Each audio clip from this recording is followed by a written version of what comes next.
আসসালামু আলাইকুম। আজকে 2 টিয়ার একটি ওয়েডিং কেকের ডেকোরেশন আপনাদের সাথে শেয়ার করছি। আর কেকটি অর্ডার করেছিল আমার একজন রেগুলার কাস্টমার, যিনি আমার বিজনেসের একদম শুরু থেকেই আছেন।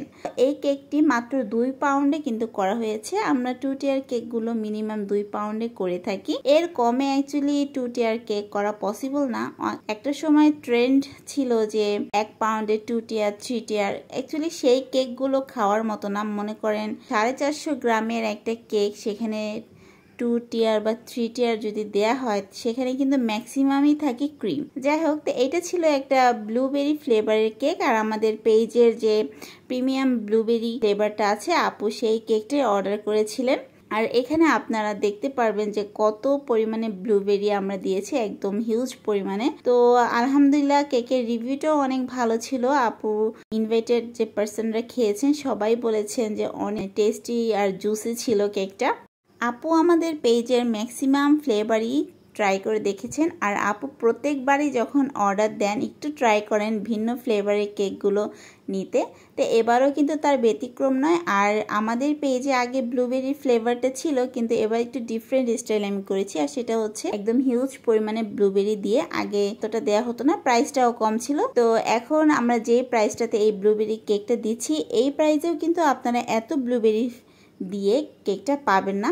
অ্যাকচুয়ালি আপনাদের কথা চিন্তা করেই আমরা এই প্রাইসটা রেখেছি। অনেকেই আছে যারা অনেক প্রাইস দিয়ে কেক কিনে থাকে, কিন্তু আমার কাস্টমারগুলো মিতব্যয়ী, যার জন্য এই প্রাইসটা আমি নির্ধারণ করেছি। এটা যেহেতু একটা ওয়েডিং কেক ছিল, আপু আমাকে কোনো ডিজাইন সাজেস্ট করেনি। আমি আপুকে বলেছিলাম যে এইভাবে করে দিই।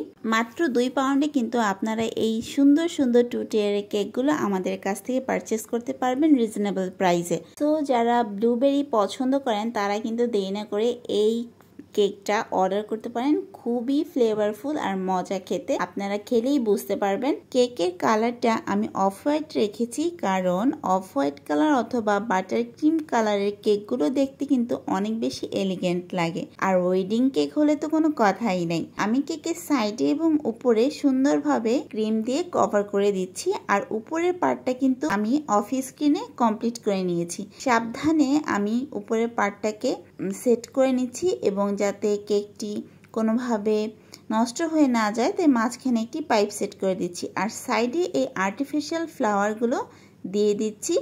এই ফ্লাওয়ারগুলো দেওয়ার পর কিন্তু কেকের লুকটাই চেঞ্জ হয়ে গিয়েছে। আর সাথে দেব এখন অনেকগুলো সুগার বল। সুগার বল দিলে কিন্তু যে কোনো কেকই অনেক বেশি এলিগেন্ট লাগে দেখতে। তো এই হচ্ছে আমার কেকটির ফাইনাল লুক। কেমন হয়েছে কমেন্ট করে জানাবেন, এবং লাইক ফলো শেয়ার করতে ভুলবেন না। ধন্যবাদ সবাইকে।